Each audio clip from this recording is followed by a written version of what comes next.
Hello dear students, नमस्कार। स्वागत है आप सभी का हमारे इस यूट्यूब चैनल पे। आज की क्लास में हम लोग 22 अक्टूबर का जो आपका साइंस का एग्जाम होने वाला है उसके बारे में हम बात करेंगे। यहाँ पे आपका आंसर की जारी हो गया है, क्वेश्चन आपके सामने आ गया है। फटाफट आप यहाँ पे आंसर को देख ले और आप एग्जाम में जाकर फटाफट यहाँ पे इसको मिलान कर लेंगे। बिल्कुल ओरिजिनल क्वेश्चन पेपर है, तो इस वीडियो को आप शुरू से अंत तक देखें और अच्छा लगे तो वीडियो को लाइक और चैनल को सब्सक्राइब भी कर ले। इसी तरह से सभी सब्जेक्ट का आपको इस चैनल पे मिल जाएगा, ठीक है। और देखिए यहाँ पे प्रश्न आ चुका है। अगर इसका आंसर आपको पता है तो ठीक है, नहीं पता है तो इसको जल्दी से इसे याद कर लेंगे या तो फिर आप इसे कहीं पे लिख लेंगे। कह रहा है विद्युत वाहक बल का मात्रक होता है, तो इसका जल्दी से इसका राइट आंसर बताना। तो इसका आंसर जो होगा आपका right answer option number B हो जाएगा। क्या हो जाएगा? बी हो जाएगा, ठीक है। याद रखना बोल्ट होता है।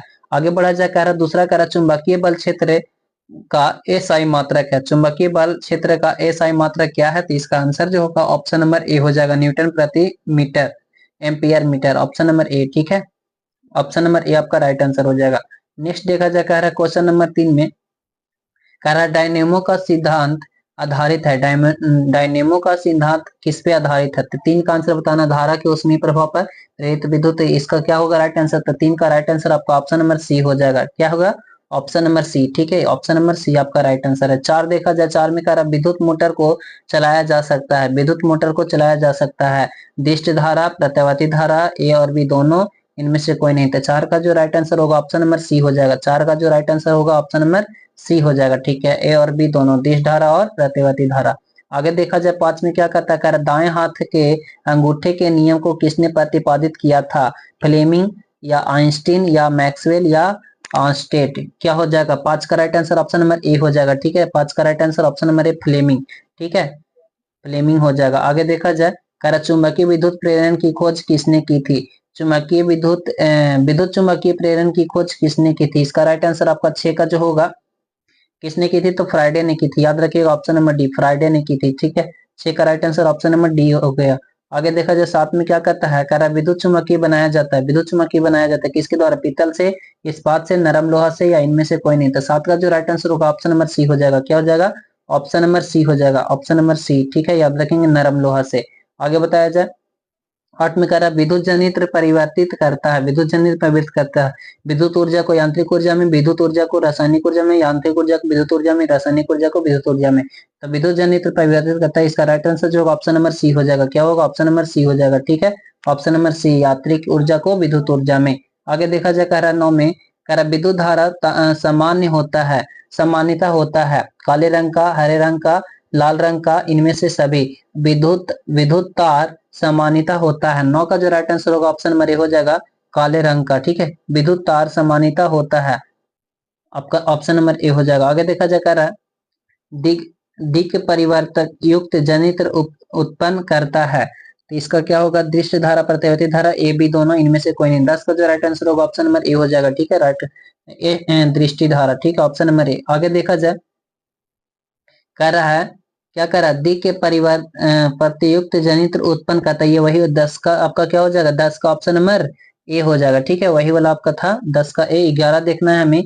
11 में क्या कहता कर रहा है डाल्डा में उपस्थित वसा अम्ल किस प्रकृति का होता है? 11 का राइट आंसर ऑप्शन नंबर क्या हो जाएगा? तो इसका याद रखना है संतृप्त होता है, ठीक है। ऑप्शन नंबर बी हो जाएगा। 11 का ऑप्शन बी हो गया। देखिए आगे 12 में कहता है आयोडीन को निम्नलिखित किस द्रव में घोलने से टिंचर आयोडीन बनता है? तो इस 12 का जो राइट आंसर होगा ऑप्शन नंबर बी हो जाएगा। 12 का राइट आंसर बी हो जाएगा, ठीक है। Carbon tetra oxide, tetra chloride, ठीक है। आगे देखा जाए 13 में कह रहा है कैल्शियम कार्बाइड जल के साथ अभिक्रिया करके बनाता है। क्या बनाता है? तो 13 का राइट आंसर ऑप्शन नंबर क्या हो जाएगा? सी होगा। ऑप्शन नंबर सी, एथाइन बनाता है, ठीक है। 14 देखा जाए, कह रहा है एल्किन का सामान्य सूत्र है। एल्किन का सामान्य सूत्र क्या है? 14 का क्या होगा? एल्किन का सामान्य सूत्र आपका होता है CnH2n, ठीक है। CnH2n, ऑप्शन नंबर आपका सी हो जाएगा। 14 का सी हो गया। 15 देखा जाए, कह रहा है एल्किन में कार्बन परमाणुओं के बीच बंधन का प्रकार होता है एकल, द्वितीय, त्रि या बहुबंध। तो 15 का जो राइट आंसर होगा ऑप्शन नंबर ए हो जाएगा, ठीक है। 15 का राइट आंसर ऑप्शन नंबर ए, एकल बंध होता है। आगे देखा जाए 16। 16 क्या कहता है? कह रहा एथा एथाइलिन का यूपेक नाम है। एथाइलिन का यूपेक नाम क्या है? तो 16 का बताना जल्दी से। एथीन या एथाइन या एथेन या इनमें से कोई नहीं। तो इसका right answer option number A हो जाएगा। एथीन। ठीक है, एथाइन का यूपक नाम क्या है? एथीन। आगे देखा जाए, कह रहा है एल्डिहाइड श्रेणी, एल्डिहाइड श्रेणी के सदस्यों का क्रियाशील समूह क्या है? एल्डिहाइड का बताना है। इसका राइट आंसर क्या होगा? 17 का जल्दी से बताना। 17 का आपका होगा ऑप्शन नंबर डी होगा। यहाँ पे CHO होता है। ठीक है, CHO। आगे देखा जाए, नहीं यहाँ पे ऑप्शन ऐसे ऑप्शन नंबर डी होगा। ठीक है, आगे देखा जाए, हम मिट गया है। एल्काइन में 2 कार्बन परमाणुओं के बीच कितने सहसंयोजक बंधन होता है? एल्काइन में 18 का क्या होगा? Right answer option number D हो जाएगा। 18 का डी हो जाएगा। ठीक है, 18 का डी याद रखिएगा, आपका यहाँ पे छुपा हुआ है, तो 18 का डी है। आगे देखा जाए, क्या कर रहा है? एल्कोहल, एल्कोहल में कौन सा तत्व उपस्थित नहीं है? एल्कोहल में कौन सा तत्व उपस्थित नहीं है? तो इसका राइट आंसर याद रखें, नाइट्रोजन। ठीक है, नाइट्रोजन। आगे देखा जाए, 20 क्या कहता है? निम्नलिखित यौगिक में कौन जल में अम्लीय है? जल में कौन अम्लीय है? तो 20 का राइट आंसर ऑप्शन नंबर क्या हो जाएगा? बी हो जाएगा, ग्लूकोज। ठीक है, ऑप्शन नंबर बी हो जाएगा, ग्लूकोज। वन एवं सॉरी एक वन पारिस्थितिक तंत्र में कितने पोषी स्तर होते हैं? 21 का क्या होगा? 21 का आपका राइट आंसर डी वाला हो जाएगा, 4। ठीक है, 4 हो जाएगा। आगे देखा जाए, कह वन एक वन वही वाला है, ऑप्शन नंबर डी। 22 देखना, जीवाणु कहलाते हैं। जीवाणु क्या कहलाते हैं? तो 22 का right answer option number C हो जाएगा, अपघटक कहलाते हैं।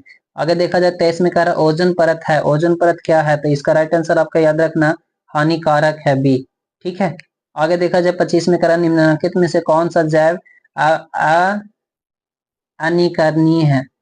ठीक है, अनिम्नकरणीय है पदार्थ है। इसका राइट आंसर क्या हो जाएगा? 25 का जो होगा ऑप्शन नंबर आपका ए हो जाएगा, कागज। ठीक है, कागज होगा। ठीक है, याद रखना। 25 को हमको बनाना था 30 में से, फिलहाल हम बता दिए हैं। अब देखिए 25 का ही बता देते हैं। कह रहा निम्नांकित में कौन एक जैव अनवीकरणीय पदार्थ है? 25 का तो हो गया ए। आगे देखा जाए, 26 का प्राथमिक उपभोक्ता कहलाते हैं। प्राथमिक उपभोक्ता क्या कहलाते हैं? तो 26 का राइट आंसर डी वाला हो जाएगा, शाकाहारी। ठीक है, आगे देखा जाए, क्या कह रहा है? आगे कह रहा है जैव आवर्धन प्रदर्शित करने वाला रसायन है, क्या है? 27 का जो आपका राइट आंसर होगा ऑप्शन नंबर आपका सी हो जाएगा, DDT। ठीक है, 28 में कह रहा निम्नलिखित में से कौन पारिस्थितिक तंत्र का जैव घटक हो सकता है? तो 28 का जो राइट आंसर होगा ऑप्शन नंबर ए हो जाएगा, कवक। ठीक है, 29 कह रहा CFC का व्यापक उपयोग होता है। CFC का व्यापक उपयोग होता है, तो इसका राइट आंसर आपको याद रखना है, इसका होता है, सभी का होता है। ठीक है, इनमें से सभी हो जाएगा। आगे 30 में क्या कहता है? ये तो हो गया। 30 में देखिए, कह रहा निम्नलिखित में कौन प्राकृतिक पारिस्थितिक तंत्र है? तो इसका राइट आंसर आपको याद रखना है, समुद्र। ठीक है, ऑप्शन नंबर बी हो जाएगा। ठीक है, तो इस तरह से हम आपको सारा प्रश्न का यहाँ पे ऑब्जेक्टिव हो गया। सब्जेक्टिव भी अगर देखना चाहते हैं तो आप हमारे चैनल को सब्सक्राइब कर ले, वीडियो डाल देंगे तो उसको देख लीजिएगा। ठीक है, चलिए मिलते हैं नेक्स्ट वीडियो में। आज के लिए समाप्त करते हैं। Thank you so much, best of luck.